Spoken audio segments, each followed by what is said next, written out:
ሰላም ጤና ይስጥልኝ ውድ የፈታ ዴሊ ተከታታዮቻችን፣ ይህ የዕለተ ሰኞ የምሽት ጥንቅራችን ነው።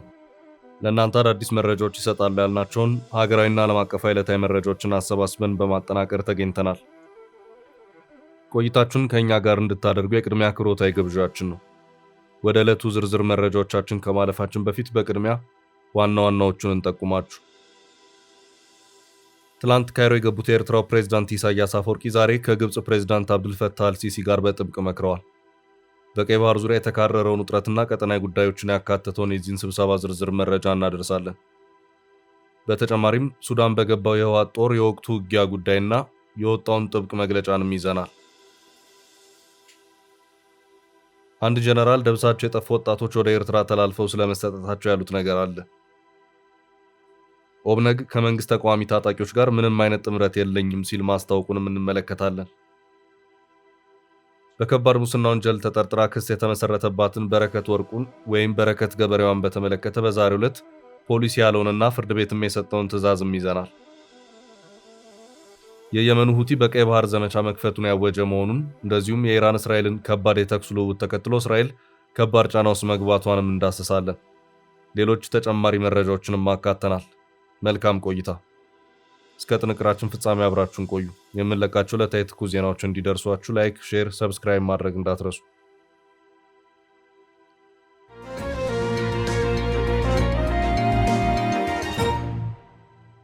የኢሳያስና ሲሲ የዛሬው ጥብቅ ምክር።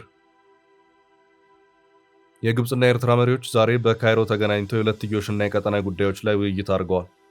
ትላንት ካይሮ የገቡትን የኤርትራውን ፕሬዝዳንት ኢሳያስ አፈወርቂን የግብፅ ፕሬዝዳንት አብዱልፈታህ አልሲሲ ዛሬ በተለመደው የዲፕሎማሲ ስነ ስርዓት ተቀብለዋቸዋል።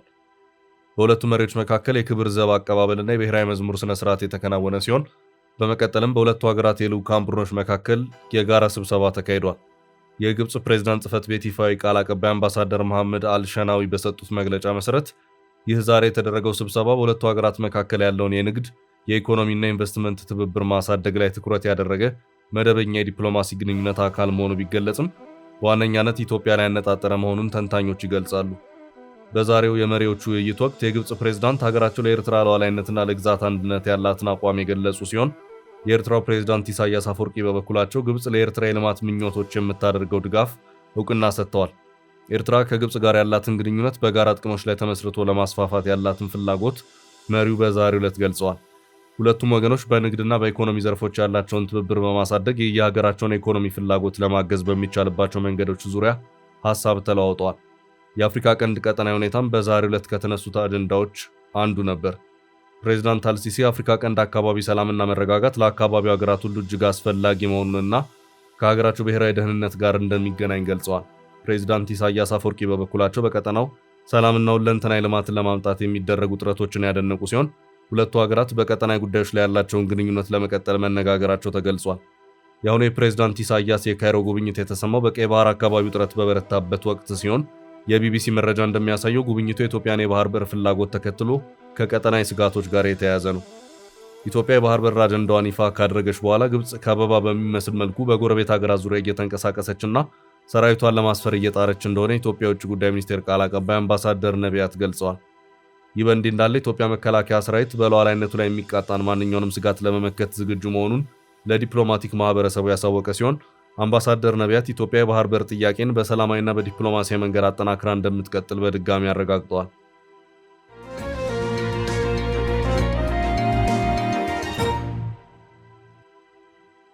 በቀጣይ መረጃ ሱዳን በገባው የህወሓት ጦር ላይ ያወጣው መግለጫ። በሱዳን የእርስ በርስ ጦርነት ውስጥ ተሰልፈው የሚዋጉ የትግራይ ተወላጆች በስፋት እየታዩ ነው። አንዳንዶቹ ራሳቸውን በውጊያ ውስጥ ቀርጸው በማህበራዊ ትስስር ሚዲያዎች እያሰራጩ ይገኛሉ። በሱዳን ህወሓት የተደራጀ ጦር አለው። ጦሩ አርሚ በሚለው አደረጃጀት ውስጥ ያለና ህወሓት ከሱዳን ተንደርድሮ ወደ ኢትዮጵያ ጥቃት እንዲሰነዝር ያዘጋጀው ነው። ሆኖም በአሁኑ ሰዓት የሱዳኑ ጀነራል አብዱልፈታህ አልቡርሃን ይህንን ጦር ለክፍተታቸው መሙያ እየተጠቀሙበት ይገኛሉ። በመሃል የትግራይ ወጣቶች እያለቁ ነው። ከሰሞኑም በጀነራል አብዱልፈታህ አልቡርሃን በሚመራው የሱዳን ብሔራዊ ጦርና በጀነራል መሐመድ ሐምዳን ዳጋሎ አጋፋሪነት በሚተዳደረው ፈጥኖ ደራሽ በተካሄዱት ተከታታይነት ያላቸውን ለአስጨራሽ ውጊያዎች በርካታ የትግራይ ተወላጆች በሀገሪቱ ብሔራዊ ጦር ጎን ተሰልፈው እንዲዋጉ የተደረገ መሆኑን ከሱዳን የወጡት መረጃዎች አመላክተዋል። የትግራይ ተወላጆች ወጣቶች የሱዳን ባንዲራ ያለበትን የሀገሪቱን ብሔራዊ ጦር ወታደራዊ ዩኒፎርም ለብሰውም በተለያዩ በተሰራጩ ተንቀሳቃሽ ምስሎች ይታያሉ። ህወሓት ከዚህ ቀደም አርቢ በሚል ካደራጃቸው ተዋጊዎች መካከል የተወሰኑትን ወደ ሱዳን ያሻገረ መሆኑም ይነገራል። በተዋጊ የሰው ኃይል ድርቅ የተመታ የጀነራል አልቡርሃን ጦር የትግራይ ተወላጆችን ለተዋጊነት በመመልመል ከጦር ሰራዊቱ ጋር ተሰልፈው እንዲዋጉ ያደረገው በግዳጅ ነው ወይስ ከህወሓት ጋር በደረሰው መግባባት ነው የሚለው ጉዳይ አሁንም ጥያቄ ነው። ግንቦት 29 እና 30 ቀን 2018 ዓ.ም ለሁለት ቀናት በአዲስ አበባ በምክር ቤት ደረጃ ሁለተኛ ጉባኤን አካሂጃለሁ ያለው በአቶ ጌታቸው ረዳ የሚመራው የዲሞክራሲያዊ ስምረት ትግራይ ባወጣው መግለጫ በዚሁ በሱዳን የእርስ በርስ ጦርነት ተሰልፈው የሚዋጉትን የትግራይ ወጣቶችን በተመለከተ ኋላ ቀር ሲል የጠራውን ህወሓትንና መሪዎቹን ተጠያቂ በማድረግም ከሷል። ይህ የዛሬው የድርጅቱ መግለጫም ይህ ቡድን የትግራይ ወጣቶችን ወደ ሱዳን አሻግሮ በውክልና ጦርነት ውስጥ እንዲማገዱና በህይወታቸው ቁማር ለመጫወት ባስተላለፈው ጨካኝ ውሳኔ ምክንያት እልቂቱ እየተከሰተ ነው ሲልም አስታውቋል። ይህ ኃይል ለስልጣኑ ሲል የድሮን መከላከያ አለንና የፌዴራል መንግስት ተዳክሟል የሚሉ የፕሮፓጋንዳ ስብከቶች ህዝብን እያደናገረ ነው ያለው ስምረት በቅርቡም ታህት ያዲያቦ አካባቢ ልዩ ስሙ ገምሃሎ ተብሎ በሚጠራው ስፍራ በደረሰው የወጣቶች እልቂት ማዘኑንም ድርጅቱ በዛሬው መግለጫው ጠቅሷል። በትግራይ ክልል ያለውን የህልውና አደጋ ለመቀልበስ ከሌሎች የለውጥ ፈላጊዎችና የሰላም ፈላጊ ኃይሎች ጋር የተቀናጀ ህዝባዊ የፖለቲካ ትግል ለማካሄድ አዲስ አቅጣጫ ማስቀመጡንም አስታውቋል። በትግራይ አዲስ ህዝባዊ የፖለቲካ ትግል እንዲጀመር ጥሬን አቀርባለሁ ያለው ስምረቱ ይህ የታሪክ አጋጣሚ በፖለቲካ ልዩነት ሳይበገሩ በጋራ መታገል የግድ የሚልበት ነው በማለትም ከሌሎች የለውጥ ኃይሎች ጋር በመሆን ህዝባዊ ትግል ለመጀመር መወሰኑንም አክሏል።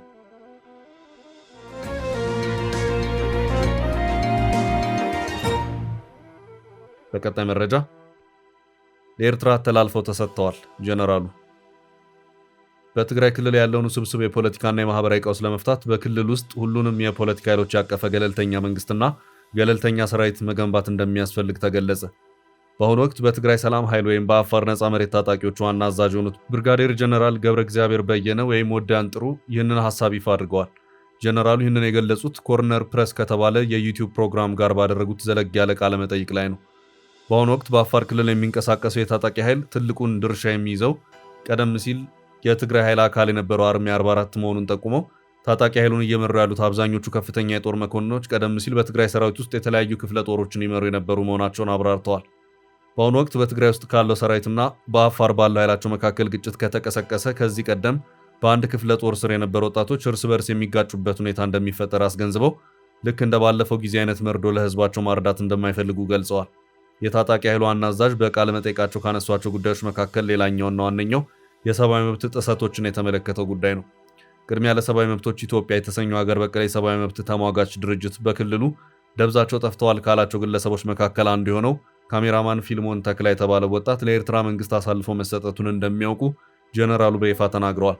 ከዚህ ወጣት በተጨማሪ በርካታ የትግራይ ተወላጆች ወደ ኤርትራ ተወስደው መሰጠታቸውን መረጃው እንዳላቸው የገለጹት ዋና አዛዡ ታጣቂ ኃይሉ በአፋር ተቀምጦ በትግራይ ውስጥ ወጣቶች ሲታደኑና ህዝቡ ሲጨቆን እያዩ ዝም ማለት አግባብ እንዳልሆነ አብራርተዋል። አሁን በትግራይ ያለው ሰራዊት ገለልተኝነቱን አጥቶ ህዝብን የሚዘርፍና የሚገድል ሆኗል ሲሉ የወቀሱት ጀነራሉ ህዝብን የሚዘርፉና የሚጨፈጭፉ ከሆነ ልዩነት ስለሌላቸው ጠላት ናቸው ሲሉ ብርቱ ትችት ሰንዝረዋል። ይህ ሰዎችን አሳልፎ የመስጠት ድርጊት ከአንድ ወር በፊት ከስልጣናቸው በኃይል የተነሱት የጊዜያዊ አስተዳደሩ ፕሬዝዳንት ሌተናል ጀነራል ታደሰ ወረደም ሆነ የህወሓት ከፍተኛ አመራሮች ይሁንታ ያለበት መሆኑን ብርጋዴር ጀነራል ገብረ እግዚአብሔር ገልጸዋል። የህወሓት አመራሮች በአፋር የሚንቀሳቀሰውን የትግራይ ሰላም ኃይል ታጣቂ ባንዳ እያሉ እንደሚጠሩ የገለጹት ጀነራሉ የትግራይን ህዝብ የሚጠቅምና ከጥፋት የሚያድን እስከሆነ ድረስ ግን በእሳቸው እይታ ባንዳ መሆን አሁን ምንም ችግር የለውም ብለዋል።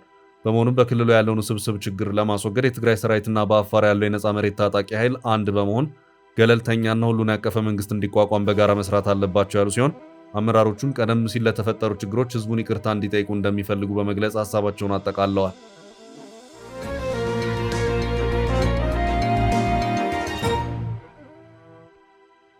በቀጣይ መረጃ ኦብነግ የለውበትም አለ።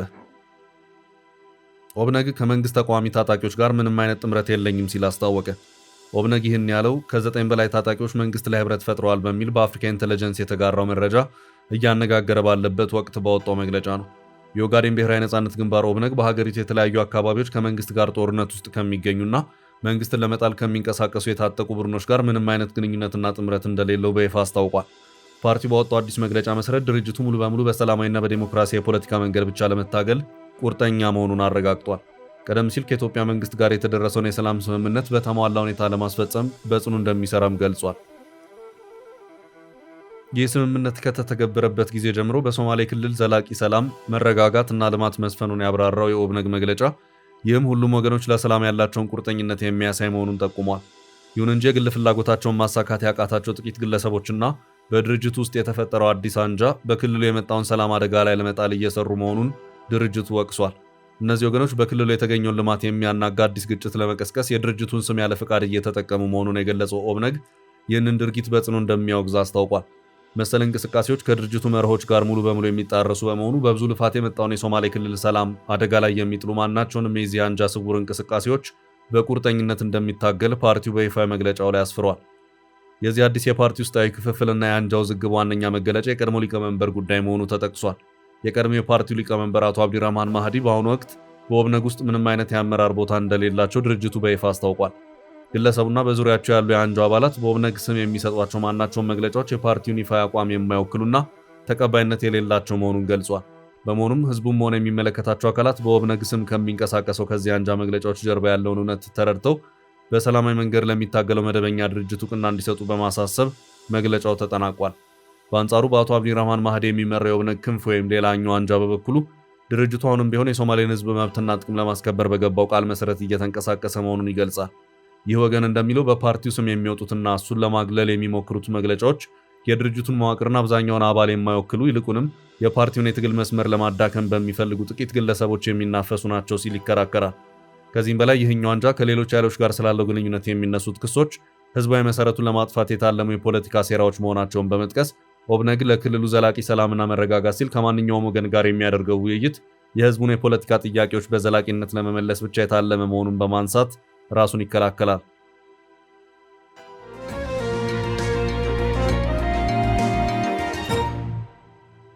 በቀጣይ መረጃ ፖሊስ በበረከት ገበሬዋ ጉዳይ በከባድ ሙስና የተከሰሱትን ወይዘሮ በረከት ወርቁን ጨምሮ 4 ተከሳሾችን ፖሊስ ፍርድ ቤት ማቅረብ ሳይችል ቀረ። በከባድ ሙስና ወንጀል ክስ ተመስርቶባቸው በፖሊስ ይፈለጋሉ ማስታወቂያ የወጣባቸው ወይዘሮ በረከት ወርቁን ጨምሮ 4 ተከሳሾችን ፖሊስ በዛሬ ፍርድ ቤት እንዲያቀርብ ታዞ የነበረ መሆኑን ያመለከተው ሸገር ሬዲዮ ፍርድ ቤቱ ተከሳሾቹ በጋዜጣ ጥሪ ተደርጎላቸው እንዲቀርቡ በማዘዝ ለሰኔ 18 ቀን 2018 ዓ.ም ተለዋጭ ቀጠሮ የሰጠ መሆኑን አስታውቋል። የፌዴራል ከፍተኛ ፍርድ ቤት የልደታ ምድብ 3ኛ የሙስና ጉዳዮች ወንጀል ችሎት በገበያ ላይ ነዳጅ እጥረት እንዲከሰት አድርገዋል የተባለው የኢትዮጵያ ነዳጅና ኤነርጂ ባለስልጣን ምክትል ዋና ዳይሬክተርን እና የኢትዮጵያ ነዳጅ አቅራቢ ድርጅት ዋና ዳይሬክተርን ጨምሮ በ13 ግለሰቦች ላይ የተመሰረተውን የከባድ ሙስና ወንጀል ክስ የክስ መቃወሚያና የአቃቢ ሕግን ምላሽ ዛሬ መርምሯል። የፌዴራል አቃቢ ሕግ ተከሳሾቹን በዋና ወንጀል አድራጊነትና በልዩ ተካፋይነት ስልጣንን ያላግባብ በመገልገልና የመንግስትን ስራ በማይመች አኳኋን በመምራት ወንጀል ከሷቸዋል። ችሎቱ የተከሳሾችን የክስ መቃወሚያና የአቃቢ ሕግን ምላሽ ለመስማት ለዛሬ ሰኔ 1 ቀን 2018 ዓ.ም ቀጠሮ ይዞ የነበረ ቢሆንም በክስ መዝገቡ ከ6ኛ እስከ 10ኛ ተራ ቁጥር ላይ የተጠቀሱት ተከሳሾች ሳይገኙ መቅረታቸውን በዘገባው አመልክቷል። ዛሬ በዋለው ችሎት የቀረበውን የክስ መቃወሚያና የአቃቢ ሕግን ምላሽ የመረመረው ፍርድ ቤቱ አቃቢ ሕግ ክሱን ለይቶ ወይም አሻሽሎ እንዲያቀርብም አዟል። በተጨማሪም በችሎቱ ያልተገኙት ተከሳሾች በአዲስ ዘመን ጋዜጣ ጥሪ እንዲደረግላቸው ትዕዛዝ አስተላልፏል። በመዝገቡ 7ኛ ተከሳሽ የሆኑት ወይዘሮ በረከት ወርቁ ከሀገር መውጣታቸው በተለያዩ ማህበራዊ ሚዲያዎች በሚያደርጉት ንግግር በመረጋገጡ አቃቤ ሕግ ለሳቸው ጥሪው በአዲስ ዘመንና በኢትዮጵያን ሄራልድ ጋዜጦች ጭምር እንዲያወጣ ባቀረበው ማሳሰቢያ መሰረት ፍርድ ቤቱ ትዕዛዝ ሰጥቷል። ችሎቱ የተሻሻለውን ክስ ለመመልከትና የጥሪውን ሂደት ለመከታተል ለሰኔ 18 ቀን 2018 ዓ.ም ተለዋጭ ቀጠሮ ሰጥቷል።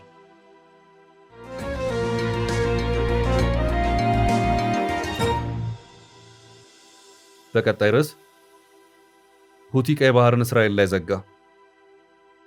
የየመን ሁቲ በቀይ ባህር ዘመቻ መክፈቱን አወጀ። ቡድኑ በቀይ ባህር የእስራኤል መርከብ እንቅስቃሴ ሙሉ በሙሉ ማገዱን ይፋ አድርጓል። በኢራኑ ጦርነት በሆርሙዝ ሰርጥ መዘጋት እየተፈተነ ያለው ዓለም አሁን ደግሞ በቀይ ባህር ሌላ ስጋት ተጋርጦበታል ተብሏል። ቡድኑ በመካከለኛው እስራኤል የአፋ አካባቢ የሚገኙና ወሳኝ የሆኑ ኢላማዎች ሲል በገለጻቸው ቦታዎች ላይ ጥቃት መፈጸሙንም ገልጾ ለጥቃቱም ኃላፊነቱን ወስዷል። በተጨማሪም የእስራኤል የባህር ላይ መርከቦች በቀይ ባህር ላይ እንዳይጓዙ ሙሉ እገዳ መጣሉን አስታውቋል። ቡድኑ በቴሌግራም ገጹ ላይ ባወጣውና አልጀዚራ በጠቀሰው መግለጫ ድርጊቱን በመካከለኛው ምስራቅ እየተካሄደ ካለው ቀጠናዊ ግጭት ጋር በማያያዝ ለማንኛውም ትንኮሳ በደረጃ የሚመጥን ምላሽ እንሰጣለን ብሏል።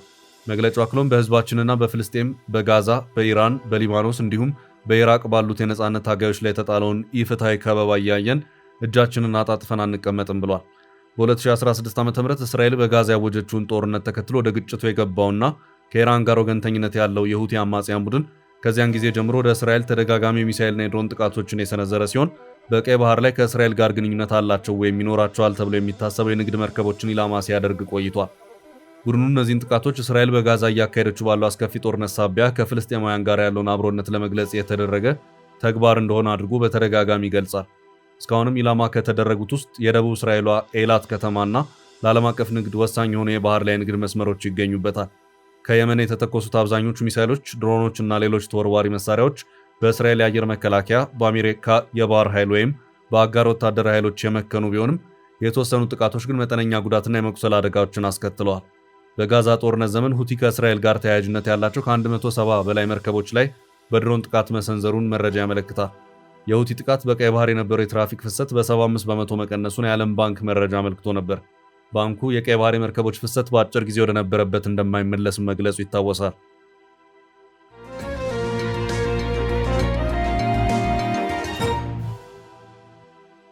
በሌላ መረጃ እስራኤል ከባድ ጫና ውስጥ ገባች። እስራኤል በጦርነቱ ከባድ ጫና ውስጥ ገባች። የጠቅላይ ሚኒስትር ቤንያሚን ኔታንያሁ መንግስት ሄዝቦላህን እደመስሳለሁ በሚል በሊባኖስ ላይ የሚሰነዝረውን መጠነ ሰፊ ጥቃት መቀጠሉ ያስቆጣት ኢራን እስራኤል ላይ ተከታታይነት ያላቸውን ሚሳኤሎች አስወንጭፋለች። እስራኤልም አጸፋዊ ምላሽን ሰጥታለች። ነገሮች በተጀመረው ድርድር መቋጨት አለባቸው እንጂ ጦርነቱ እየተባባሰ መሄድ የለበትም የሚለው አቋም ያላቸው ፕሬዚዳንት ዶናልድ ትራምፕ እስራኤል ለኢራን ጥቃት አጸፋዊ ምላሽን ከመስጠት እንድትቆጠብ እንደዚሁም ሊባኖስን ከመደብደብ እንድትቆጠብም ጫና እያሳደሩ እንደሚገኙ የሲኤንኤን ዘገባ አመልክቷል። ኢራን በእስራኤል ላይ የሰነዘረችውን የሚሳኤል ጥቃት ለጊዜው ያቆመች መሆኗን አስታውቃ፣ ይሁንና እስራኤል ሊባኖስን ማጥቃቷን የምትቀጥል ከሆነ ግን እሷም በእስራኤል ላይ የጀመረችውን ጥቃት አጠናክራ የምትቀጥል መሆኗን በመግለጽ በጥብቅ አስጠንቅቃለች። ጦርነት ይብቃን፣ ልዩነቶችን በድርድርና በንግግር እንቋጭ እያሉ ያሉት ፕሬዚዳንት ዶናልድ ትራምፕ ኢራንንም እስራኤልንም ነገር አብርዱ እያሉ ይገኛሉ።